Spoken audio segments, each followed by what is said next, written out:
Mga kapatid, available pa rin po ang Biblia na may gabay sa pag-aaral ng salita ng Biblia o salita ng Diyos at may logo po ng ating church na Seventh-day Adventist Church. Ang Bibliang ito mayroon pong 28 fundamental beliefs na ito ang ginagamit sa pag-aaral at pagbabahagi din ng mga salita ng Diyos sa iba.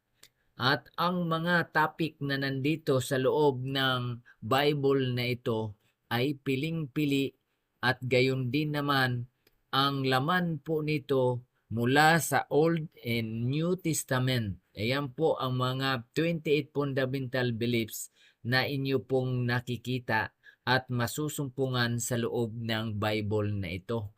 At sa mga nais pong magkaroon ng Bibliang ito na mayroong 28 fundamental beliefs, maari po kayong mag-message sa ating pong messenger upang kayo'y magkaroon po nito.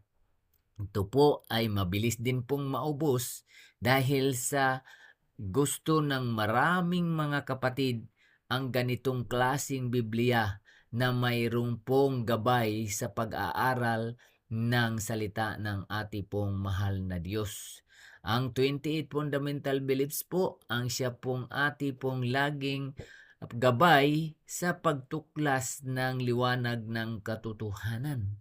Kaya po ang Bibliang ito ay madali nauubos dahil sa dami pong interesadong magkaroon po nito. I-message nyo lang po ang inyong address, name at contact number upang kayo ay mapadalhan ng kopyang ito. Ito po ay mayroong English at mayroon din pong Tagalog.